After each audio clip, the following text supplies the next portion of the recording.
Welcome to this edition of Meet America. I'm Annie Griffin, your host, and we are going to be watching a bit of Bernie Sanders' rally in Madison, Wisconsin.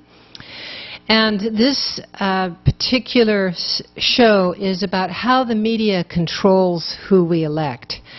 And they do it psychologically by making candidates either seem as though they're popular or they're not popular.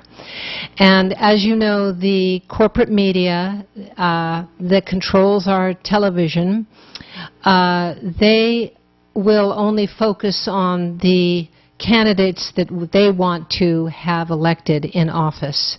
So they will not focus on the most popular president-elect potentials, such as Bernie Sanders. So this is a rally in Madison, Wisconsin, Bernie Sanders rally. 20,000 people attended. But you won't hear that on the corporate media because they don't want you to know. And that's the problem. So we'll listen to what he has to say. And no, he is by far the most popular candidate in America. His rallies are attended by thousands of people, standing room only, and outside, thousands standing as well. So after we watch this, then we're going to watch about black box voting and how our electronic vote won't allow us to count who we're voting for. And that's the second obstacle American people face, is they have to insist that in their precincts there's a hand count. And the public has to participate in that. So the only way Bernie is going to win is if a show of popularity is so tremendous that the media knows it cannot outshine that candidate's popularity. Thanks for watching.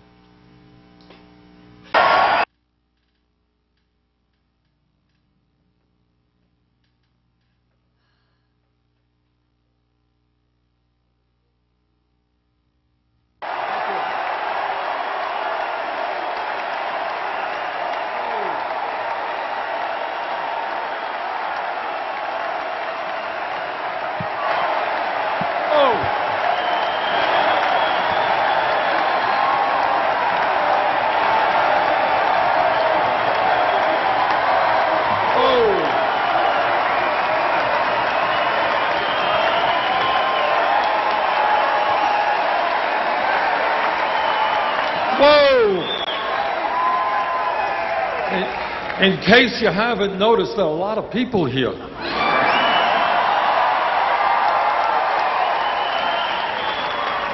Well, let me begin by thanking John for that very generous introduction.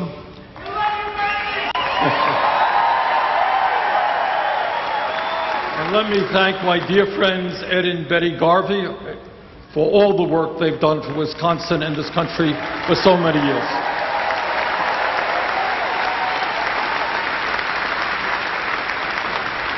But mostly, on this early summer night, let me thank all of you for being here this evening. Now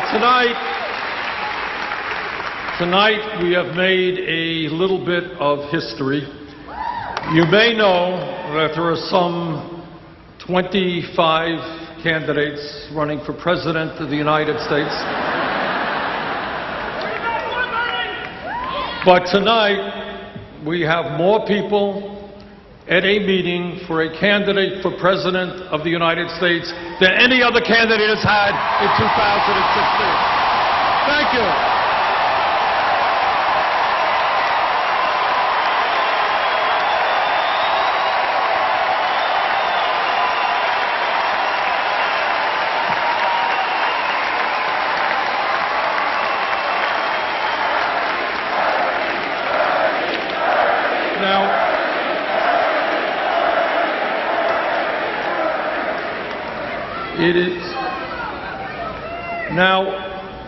I was shown something yesterday. Apparently, the Wisconsin Republican Party has welcomed me into the state. with a billboard, and the billboard indicated that I was an extremist. So let me just say a few words to my friends in the Republican Party about extremism.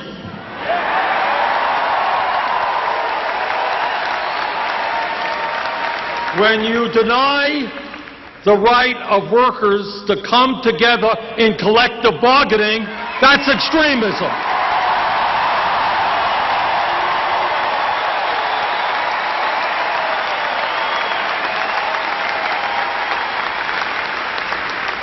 When you tell a woman that she cannot control her own body, that's extremism.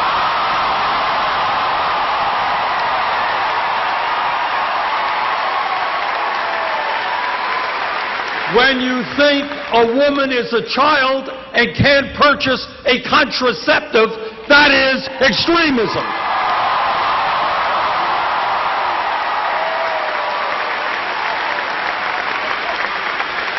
When you give tax breaks to billionaires and refuse to raise the minimum wage, that's extremism.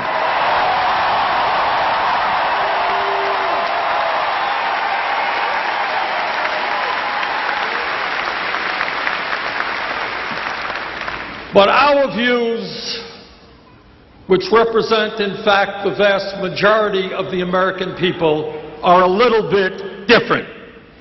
We believe that the time has come when people in Wisconsin, Vermont, and all over this country create a political movement which says to the billionaire class, you can't have it all.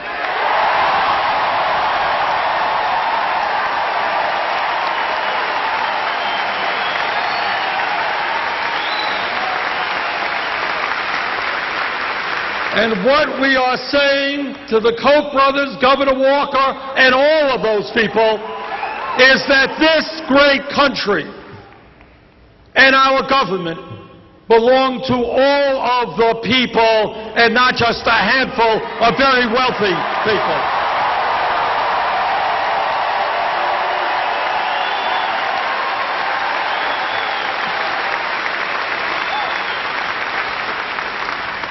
Now, the truth of the matter is that politics in a democratic society should not be complicated. What politics should simply be about is people coming together, taking a hard look at the problems that we face, listen to different ideas, and then go about solving those problems.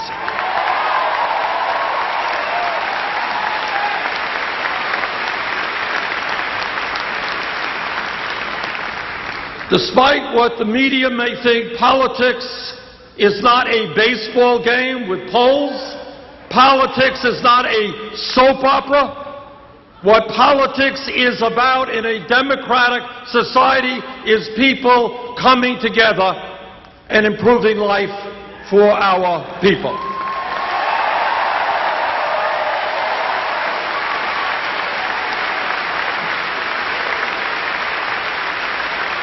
And today I want to touch on some of the major issues that are facing our people and talk to you about some ideas as to how we can address those problems.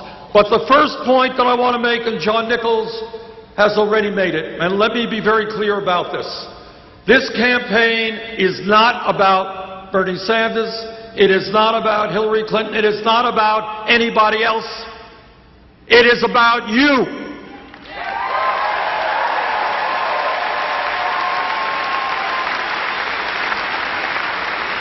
It is about putting together a grassroots movement of millions and millions of people who stand together and make it clear that we need fundamental changes in the economics and politics of this country so the government works for all of us and not a handful of wealthy campaign contributors.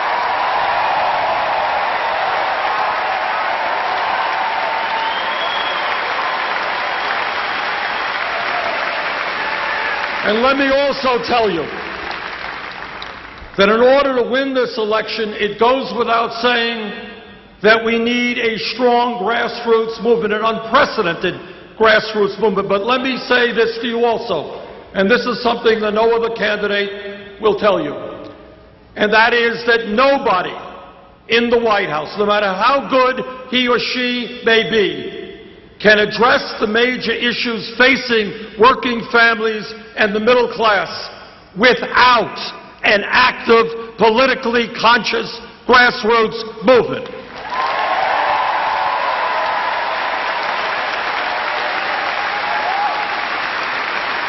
And the reason for that is not complicated. It is that the big money interests, Wall Street, corporate America, all of these guys have so much power that no president can defeat them unless there is an organized grassroots movement making them an offer they can't refuse.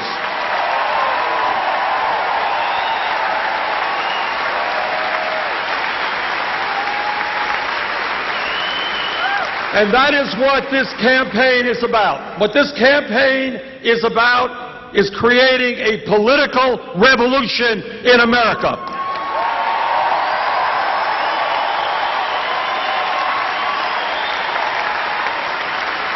A revolution which takes on the greed of Wall Street and corporate America. A revolution which takes on the reality that the Republican Party is essentially owned by big money interests, and too many Democrats are owned by big money interests.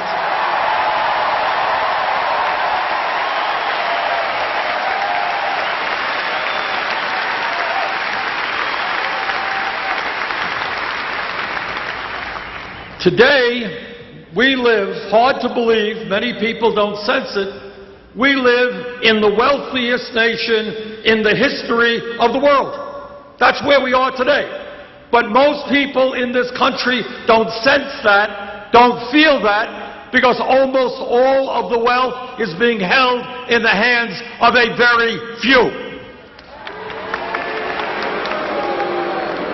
America today has more income and wealth inequality than any other major country on earth, and the gap between the very, very rich and everyone else is wider in America today than it has been since 1928.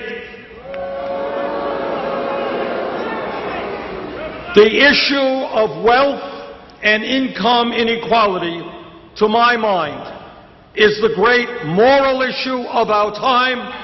It is the great economic issue of our time, and it is the great political issue of our time.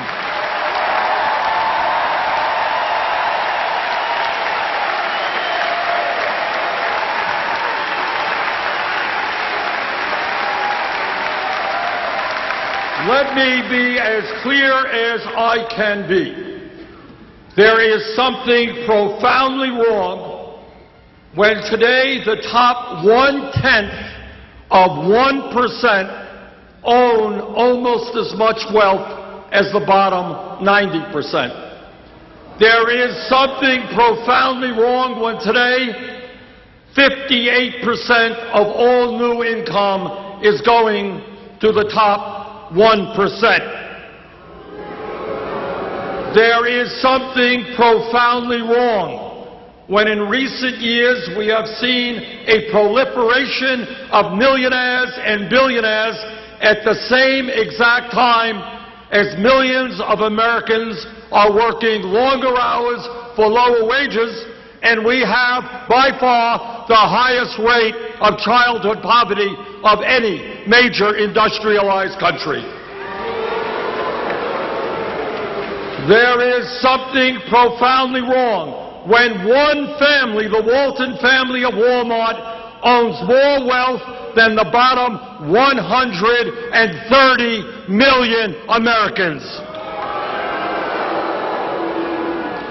This grotesque level of inequality is immoral, It is bad economics, it is unsustainable, and it is not what the United States of America is supposed to be about.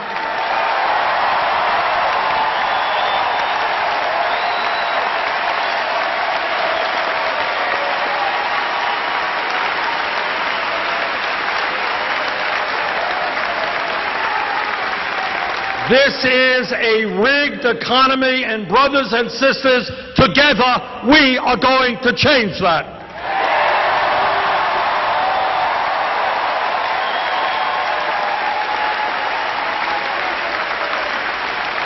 This campaign is sending a message loud and clear to the billionaire class, and that is, you can't get tax breaks when children in America go hungry.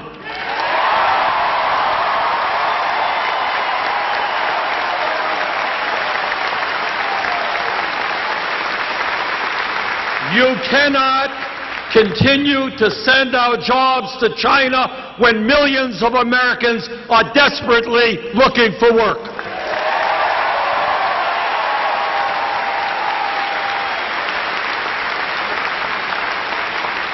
You can't hide your profits in the Cayman Islands and in other tax havens while we have so many unmet needs in America. You're going to have to start paying.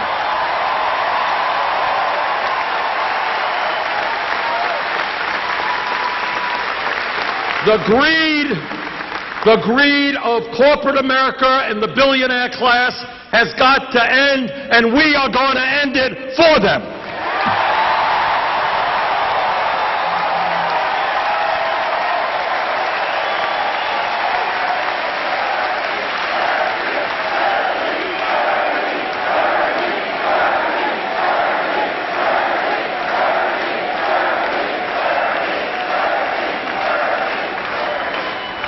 But the issue of our economy is not just income and wealth inequality. The issue of what's going on in our economy deals with the tragic reality that for the last 40 years, the great middle class of America, once the envy of the entire world, has been disappearing, despite exploding technology, so that every worker in America is significantly more productive than those who came before. Median family income is almost $5,000 less today than it was in 1999. In my state of Vermont, and I'm sure that it is true here in Wisconsin, we have workers not working at one job, not working at two jobs, but sometimes working at 3 or 4 jobs at abysmally low wages in order to cobble together an income and some health care. That is not the American economy that we will accept.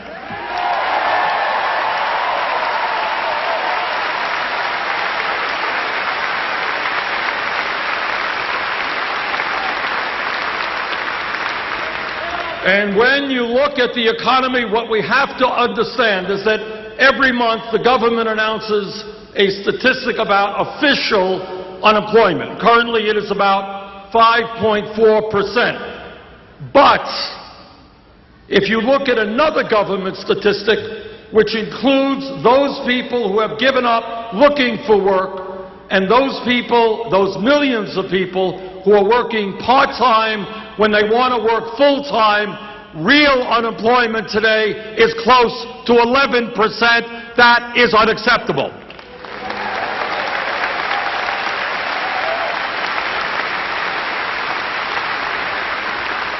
And let me touch on an issue that is widely ignored. Almost nobody talks about it. And that while real unemployment is close to 11%, youth unemployment has reached tragic proportions. Today in America, for those young people 17 to 20, those kids who have graduated high school or have dropped out of high school, if they are white, youth unemployment is 33%. If they are Hispanic, youth unemployment is 36%. If they are African American, youth unemployment is 51%. In my view, maybe, just maybe, it makes sense to create jobs and educational opportunities for these young people.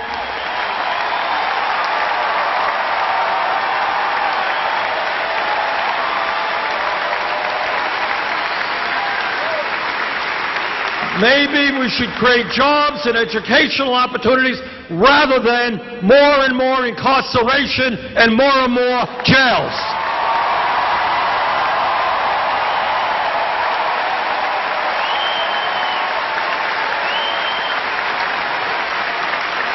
Today in America, shamefully, we have more people in jail than any other country on earth.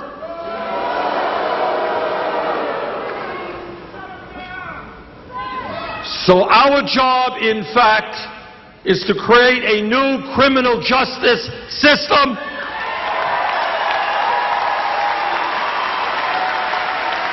Our job is police department reform.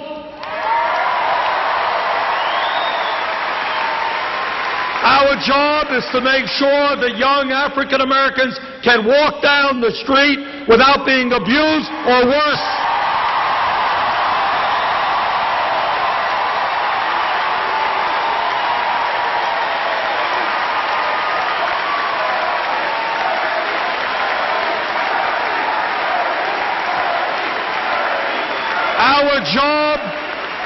Our job is to have the best educated population in the world, not the country with the most people in jail.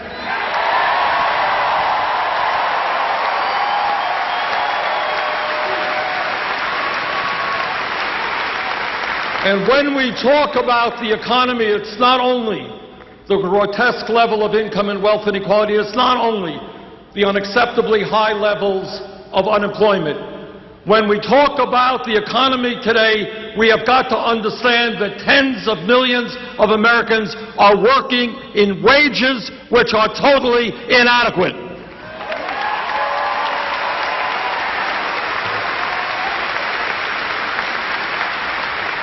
Now, I know that Governor Walker may disagree.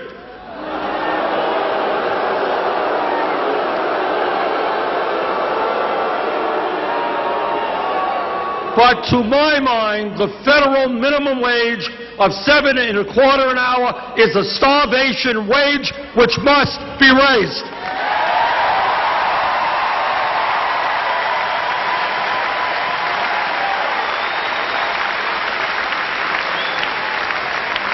The minimum wage must become a living wage, which means $15 an hour over the next few years.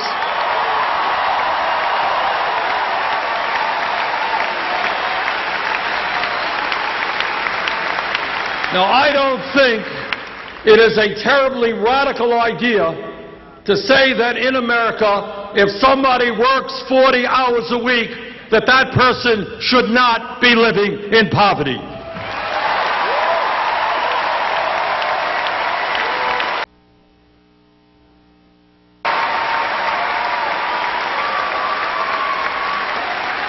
And let me congratulate President Obama for doing something that is long overdue and making sure that millions of working people finally get time and a half when they're working 50 or 60 hours a week.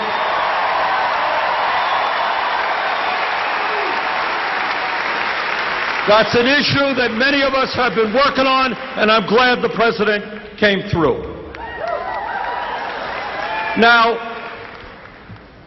some of you may know, many of our Republican friends are very deeply concerned about family values. They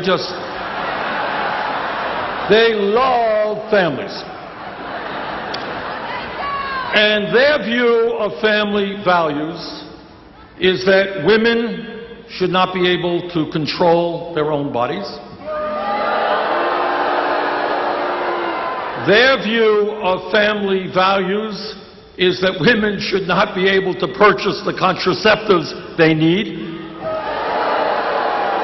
You know, when I say these things, it really is hard to believe. Can you imagine? And their view of family values is that gay people should not be able to get married. Now that is their view, their warped view of family values. Let me give you another view of family values. I have 4 kids. I got 7 beautiful grandchildren. My wife is here. We've been married for 27 years.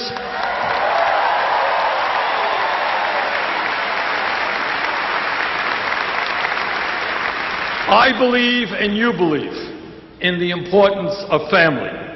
And that is why, because we believe in real family values, the United States must end the international embarrassment of being the only major country on earth that does not guarantee workers paid medical and family leave.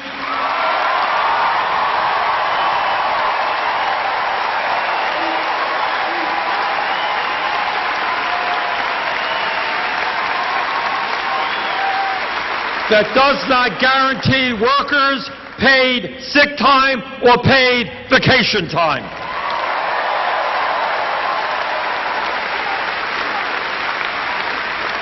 So let me talk a little bit about family values. Today in Wisconsin or in Vermont, a woman is having a baby. One of the most meaningful and important moments in her life. Father is standing right beside her. But because that family does not have a lot of money, that woman will be forced to go back to work in a week or 7 or 8 days. That is not a family value.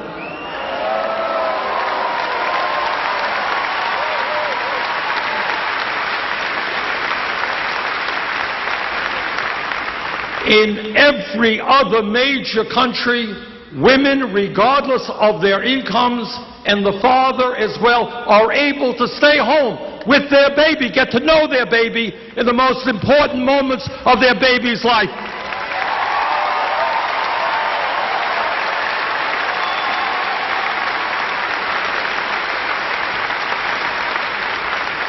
That is a family value, and that is why I will fight for 12 weeks of paid family and medical leave. You've been listening to Bernie Sanders. His rally was the most popular rally of all the presidential candidates, and still is. But the corporate media will not report that. They do not want you to know how popular Bernie is amongst the people. We have got to get intelligent, compassionate leaders into our politics. And there's so many people that are being misled by the corporate media. They call him a communist. And I ask them when they call Bernie a communist, well, wait a minute, do you get Social Security? And they kind of look stunned and they go, well, yeah, well, that's socialism. What is so bad about socialism that we pay for in our working years and get to enjoy the outcome of that in our retirement years? So the twisted media controls us psychologically by misleading us. And we have to be cleverer than they are. Now I'm going to show you about our vote. You can have the best candidate in the world, but if we are not having hand counts in our precincts and our votes are disappearing in electronic counting and ballots are being driven in boxes instead of locked boxes and followed by the public to and from the precincts to the place of voting and counting, that's how we're losing our votes. And that's how President Bush Jr. got in, and they will continue doing that. A lot of our votes are even counted in Spain. So please, everyone, start pushing in your precinct for hand counts. It can happen. It's happening in Canada. They do hand counting, and we need to have it here. That is exactly how they're taking away our right to vote. It's not about ID. It's about taking away our votes through an electronic process that we cannot follow through on. So I'm going to give you some insight into that. Thank you so much for watching.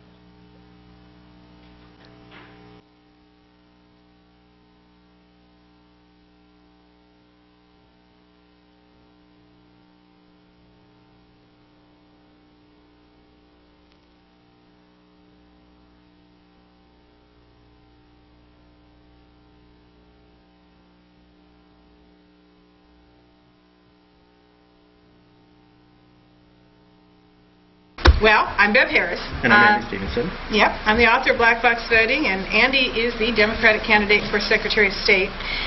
I think it's very important that he's here because we started doing some investigations together. We've done them off and on throughout the writing of the book, but we started kind of seriously doing something about 2 weeks ago. And much of what we're going to be revealing here today is actually stuff that Andy uncovered, and then we worked together to develop it. It does bring, as I put in my initial teaser, it does bring concerns about our voting system to a whole new level. What we have in Washington State is this. We've got the State Elections Director, David Elliott, misstating when versions were certified. We have somebody at the Secretary of State's office signing off on software that doesn't have a NASED number to authorize it, which is required by state law. When we try to find out what software is actually being used, we're getting the Buffalo Shuffle. And we've got a convicted drug dealer printing our ballots and our punch cards. We also have had, for the past, up until a little under a year ago, a 23-count embezzler dealing with our voting registration base and having his hands directly in the central tabulating system that counts 800,000 votes in King County.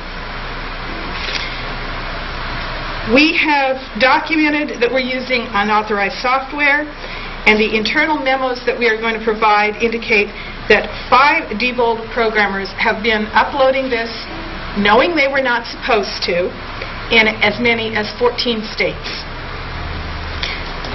So, with that being said, let's pass some of these around. If your media, grab first. And I'll take you on a guided tour through what we have here, which I really only promised you 20 pages, and I think this is longer, and we could have gone on and on.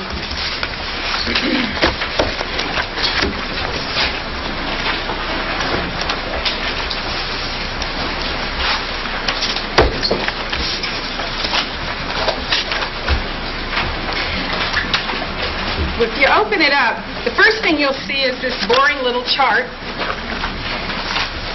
Let me tell you the adventure we have had to go to try to find out what software is actually authorized. Understand something. If you have software and the entire thing is proprietary and secret, and the entire premise of why this is safe is based on the fact that it goes through independent testing and certification. If instead you actually have 5 individual guys up in Canada sticking unauthorized programs directly into our voting machines, we've got a security breach of the first degree. This is not an isolated incident. This has been happening all over the United States for at least 6 years. What we try to do, now the way that you find out if it's certified or not is in most states, it has to have what's called a NASED number. It stands for the National Association of State Election Directors. And they put it through the lab, which is an independent testing authority, which gives it a number, and then they issue a number. In Washington State, you cannot use software in a voting machine unless it has a NASED number. Therefore, if we want to know if it's certified or not, we go and look and see what the NASED numbers are, the complete set, and is it on that list or not? For some reason, trying to find that list of what's certified has been unbelievable. Andy called the Election Center, which is the national body that has been trying to supposedly looking over this. The director of the Election Center hung up on him when he asked for the list. I called the Secretary of State's office. They said, we'll have to have someone call you back. They never did. Linda France, who's an activist who works out of Bellingham, finally found one document by going through an obscure link in a back door on the on the Johnson County, Kansas website. But this was even out of date. I spent probably 4 hours searching something called the Wayback Engine, which goes and finds things that were on the web and have been taken off the web. I was able to locate 3 more lists, but we just haven't been able to get that list. The most recent list we had was over a year old. And so I did a breach of protocol. I was supposed to testify before the Washington Legislature, the Technology Committee. Our state elections director, David Elliott, testified right before me. I got in front of the legislative committee and turned to him and said, Mr. Elliott, we're here in Olympia. Why don't you get your cell phone, call your office. I'll pick up those documents before we leave, because you can't certify anything unless you know what the numbers are. And David Elliott has been on the NASED board for certification for nearly a decade. Well, I got called out. You don't do that in front of the legislature. It was a breach of protocol, and he was not happy. But that and 2 more emails finally did pin him down to at least give me a list, which he still contends is not current. And he says he doesn't know whether or not anything else has been certified, and he'll have to call the FEC. Now, understand something. We just ran an election in September and in November on software that is not on that NASED list. We have our state elections director can't even tell us if it's certified or not. And this particular thing was one of a bunch of documents he gave me with post-it. This is his writing. I had this fax from the FEC today since I can't find the NASED webpage. That's right, they took it off. They don't want those version numbers seen. There's a reason for that, and that's because we've been using unauthorized software all over the U.S. It hasn't even been looked at by anyone except the programmers, whoever they are. Something else that's interesting.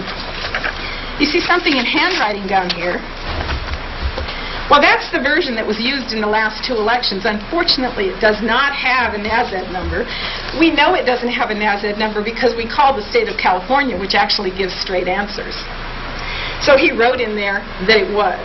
It's not. Then you see this other little thing here where he tries to write over this little number and say, this is certified. It's not. And actually, it correlates with the number right next to it. And you can see that writing over it does not change the fact that this number ends in 15. This is really annoying.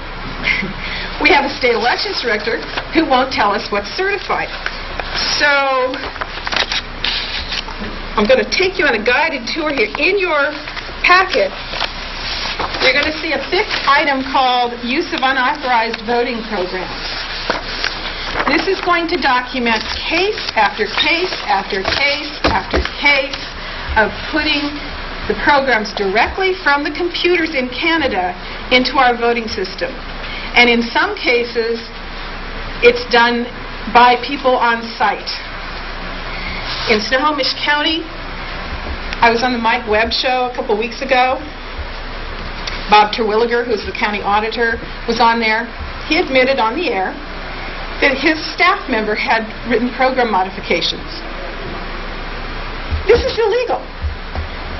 We don't know what his staff member wrote. It's probably for a legitimate reason. But if they're going to keep this secret and we're not allowed to see it, we can't have just anybody in there tinkering.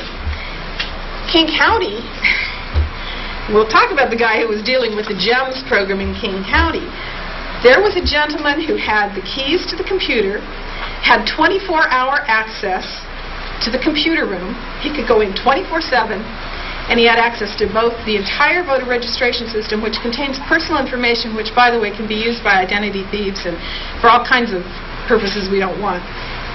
And he also, his job was supposedly to take that and integrate it with the central tabulation system at the county, which means he was messing with the GEMS program.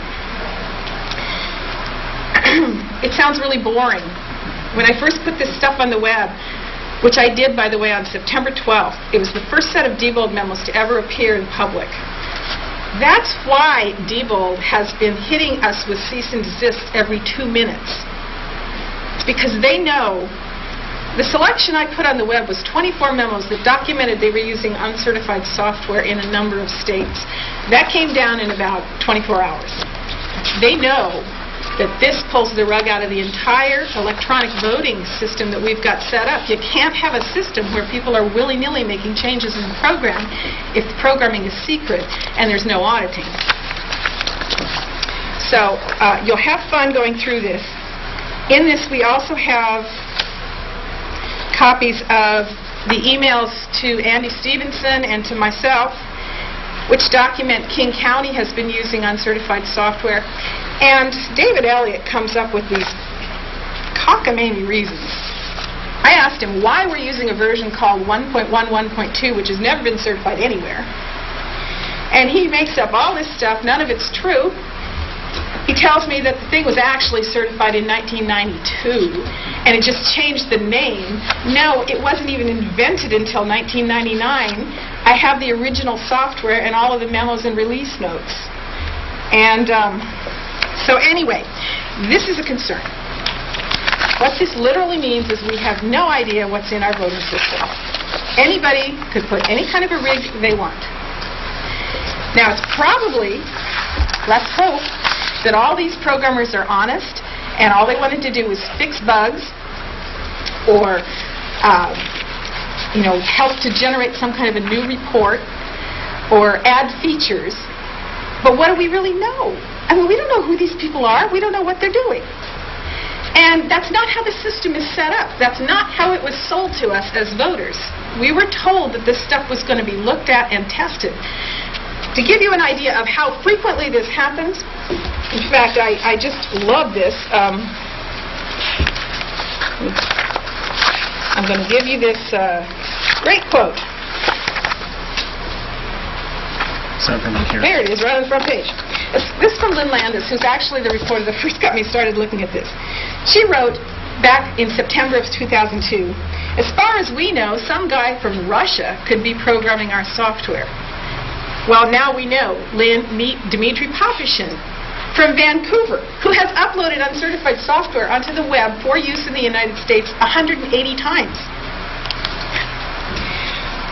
We have Ken Clark. I also listed a bunch of... Ken Clark is really, really irrelevant, and irrelevant. He's not irrelevant. Irrelevant.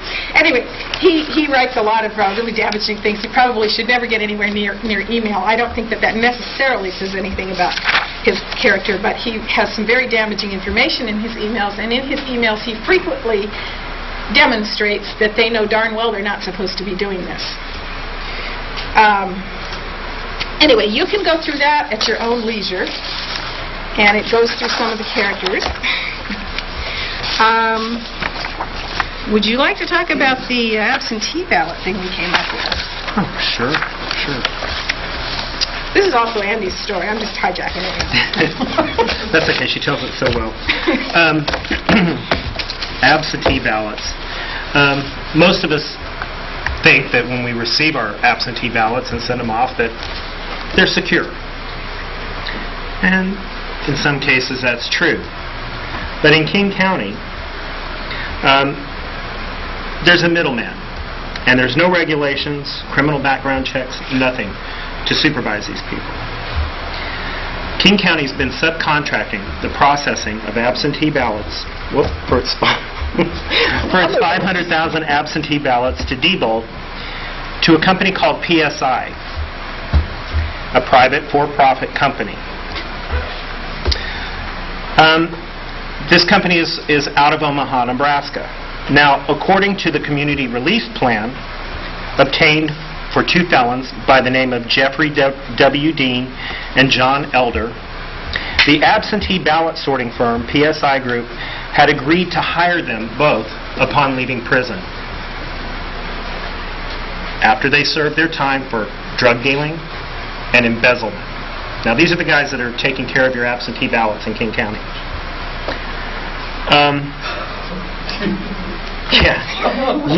There's two ways to manipulate the absentee ballot. One is vote suppression, just outright losing them. And on the way to you. On the way to you, where a voter will have to call in and get another ballot, but you may or may not get it. Vote reduction. Lose or replace incoming ballots for a portion of voters in key precincts. PSI Group initially sorted just the outgoing ballots to put them into zip code, however the post office requires you to do it.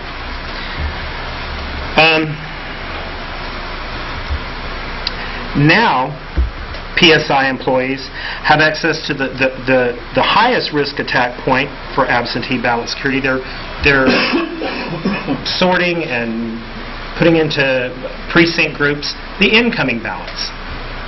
You'd think they would go to King County, but they're not going to King County. They're going to this other group who, by the way, has several people that were hired directly out of prison, or they're immigrants, which I'm not against immigrants. I have no problem with that. But I do have a problem with people that are not, have had no background checks. We have no clue to who these people are. There's no chain of custody on these ballots.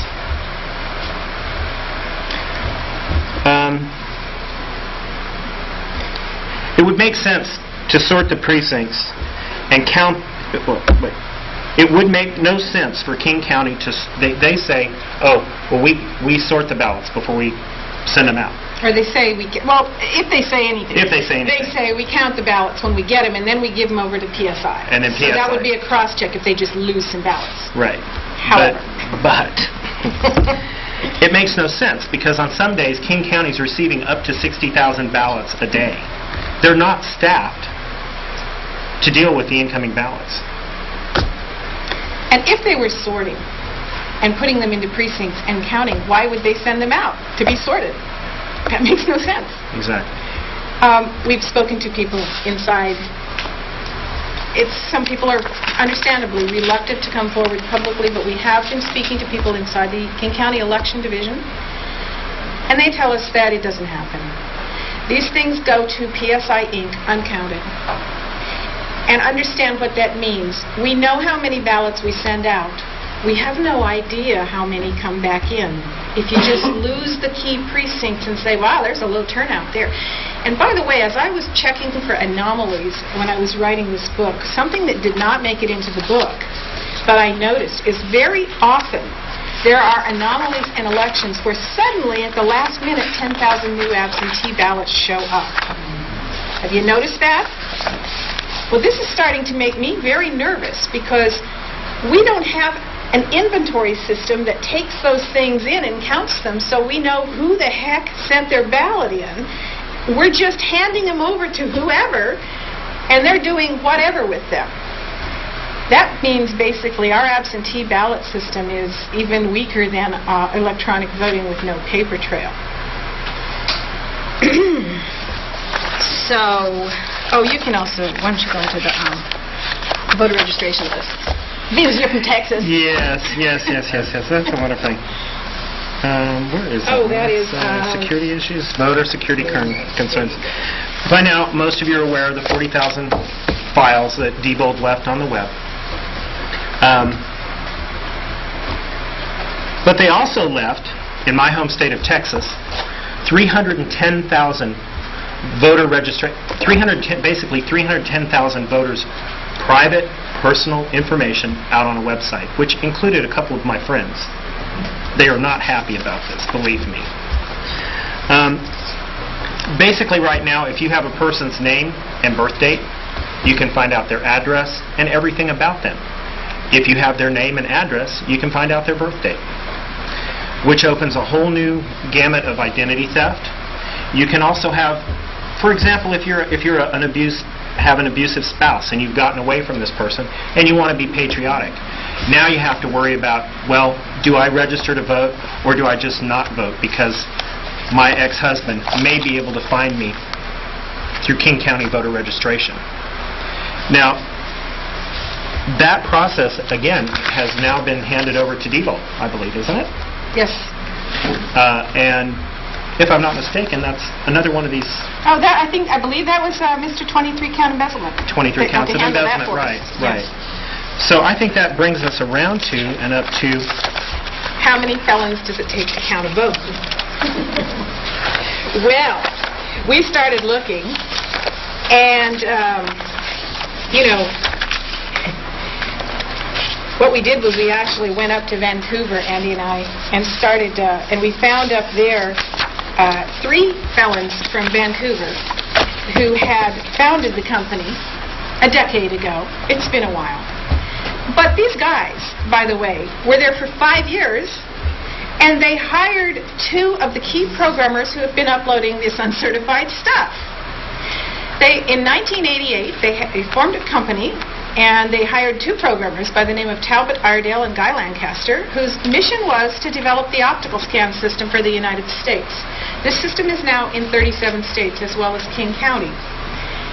These 2 men were hired by convicted felons. Let me tell you what they did. We have, the most mild situation, Charles Hong Lee. The only thing he really did wrong was bilk investors out of money.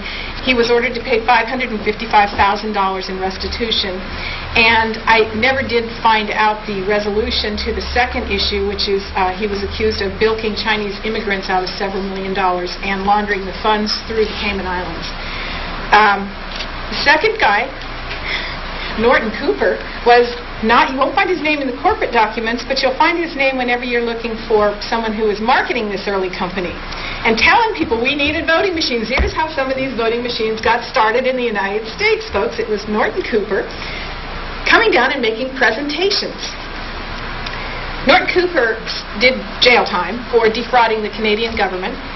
He was written up by Barron's magazine as a hazard to avoid on the golf course because nearly single-handedly he almost by himself, brought down the Vancouver Stock Exchange with so many fraudulent transactions. He had help. His help was his partner, Michael K. Gray, who became the director of global election systems for 2 years. Michael K. Gray, before he took over global election systems, had stolen $18 million from 4 companies in Canada. He stepped down from global election system to be prosecuted, basically.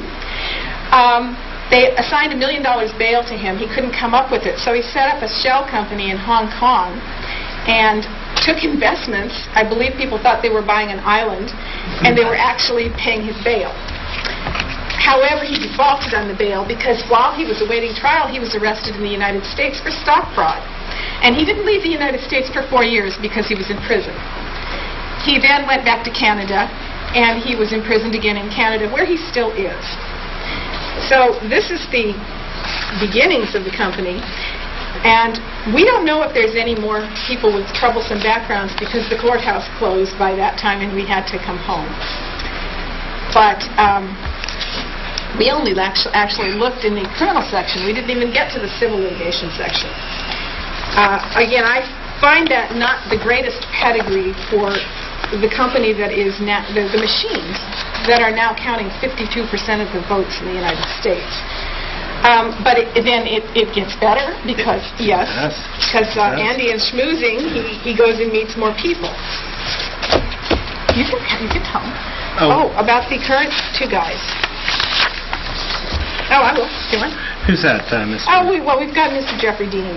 Jeffrey Dean, yeah, you can. Oh, okay, I'll do this. Okay, yes. Well, Jeffrey Dean is the fellow who has had access Jeffrey Dean, actually, they could have told that he was a felon just by reading the Seattle Times. He was in a high-profile embezzlement case, actually embezzled from one of the most famous law firms in King County.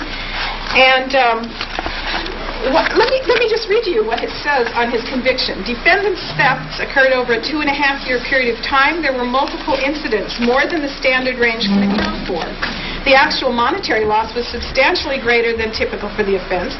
The crimes and their cover-up involved a high degree of sophistication and planning in the use and alteration of records in the computerized accounting system, which, by the way, is what he was hired to program for King County.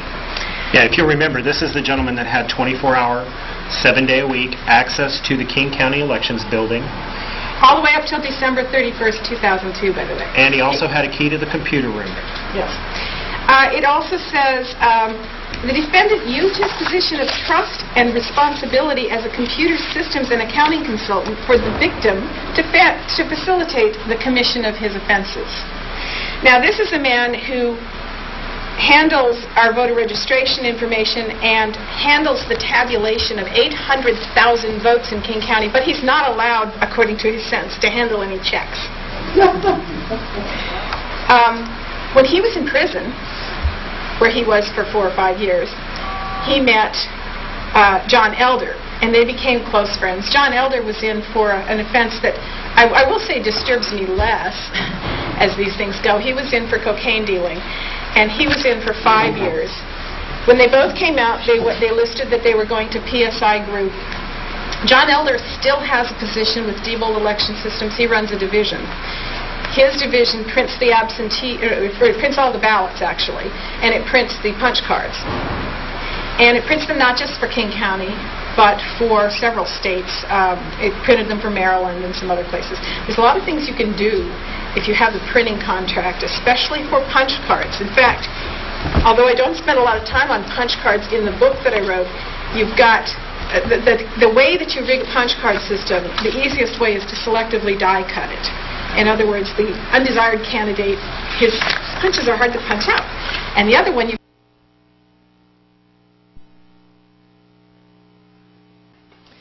You've been listening to Bev Harris. It's a conference that took place in 2003.